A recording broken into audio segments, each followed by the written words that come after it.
So YouTube, we are finally looking at the LZR Pro. This bike has been ridden at a pump track, Camp Olympic. It's been ridden down at FDR Drive at the park there. Then I went up to the art museum on it, rode that little skate park just a little bit. Still pretty rusty from the BMX racing days, but this bike brought everything as a child back. If there's one thing about the LZR, it's the only bike you need, because as a kid, if you think about it, you only probably had one bike at a time. You didn't have a portfolio.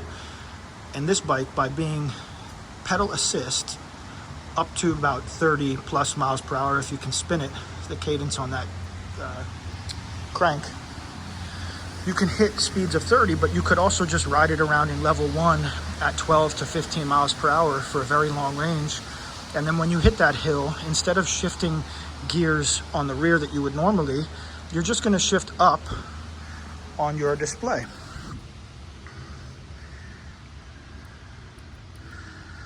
And when you get to that point, up that hill, pedaling, you will make it. No doubt. Stand up a little bit, crank. There has not been a hill in Lafayette Hill, Chestnut Hill, Drexel Hill that has been too much for this bike. You're gonna stand up and crank, and it's gonna get you up the hill every time. So it's the one bike you need. It will take you back to being a kid. For me, it took me back to racing as a kid. I think that's the intention. This bike is going to fit in places that the RCR and the CTY perhaps can't. Our business has sold foldable bikes for that purpose for folks in apartments, small storage facilities, and foldables work really well, especially if you're transporting them in a non-SUV. This bike is so compact, you can take that front wheel off with a quick release and get it pretty much anywhere. So what's different about this bike? This Bafang M600 Ultra motor, you can find it on a lot of bikes. All of them that you're gonna find don't have steel gears, they have nylon gears.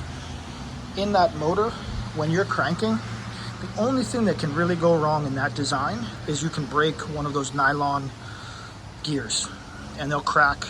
Maybe a sensor, like a torque sensor or something, will go. You'll have to replace that. With ONYX's design, they put steel gears, so you're probably not going to have that issue.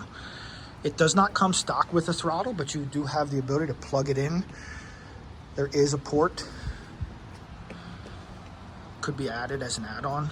So you can definitely use it as a scooter moped type design, but it's really a dirt jumping mountain bike, dirt jumping electric bike. It's a new class, in my opinion. There is nothing like this on the market. YT has some cool products. There's a lot of products out there. But this is the best, in my opinion. So we're gonna dive into this with Kamal, because Kamal personally got this bike up to 35 miles per hour down at the shore. And when he did that, you'll see it in the video, he was standing up and he was in like a perfect cadence because he's a road bike rider. So that road bike riding really impacted the upper performance, because this bike can peak for 30 seconds at 1050 watts. At 1050 watts, at that burst, sort of like a turbo boost, it allowed him to go from that 32, which was what we were seeing him, sort of stall out at, to 35 miles per hour. And that's just absolutely incredible for a bike like this. Can you imagine kids that maybe this is their first bike in the future? This will be the only thing they need through college. That's how significant these products are. That's why it's the Mercedes-Benz of e-bikes. This is also why. I got it in cinematic mode, but look at that. That is beautiful. Everything about this bike is beautiful. So that was the powertrain. Torque sensing, instant, very, very tuned, incredibly tuned, such that the rate that you increase the propulsion from the motor is so well tuned with each pedal assist level. So to go up a pedal assist level, as you get to that hill, you're just gonna tap it up to the top. That'll be what you need for the biggest hills, perhaps. But beyond the motor and that performance, what's the other biggest thing that stands out? When you look at this bike, I think it's carbon fiber.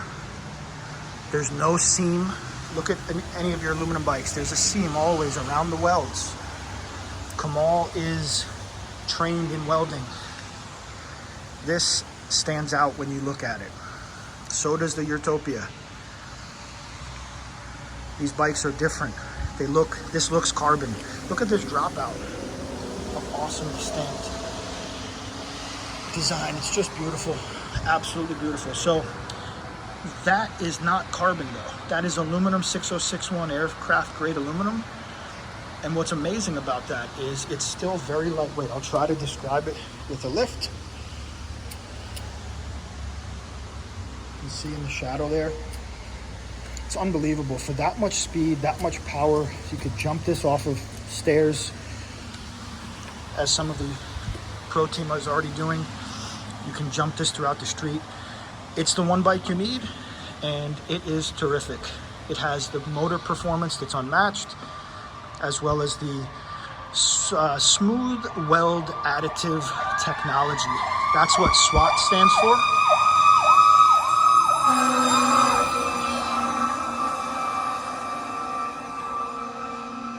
So SWAT, this is the first of its kind that I've ever seen. Smooth weld additive technology. You'll remember it because it's not ever been seen before. If you don't have SWAT, you would never know how beautiful this is.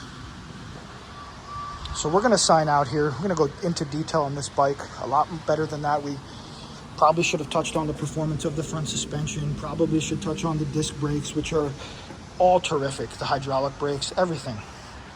The geometry, all that. We're gonna go through it all detailed with Kamal, and we're gonna get this content to you guys very, very consistently, and we're excited and interested in what else you'd like to see. Signing out.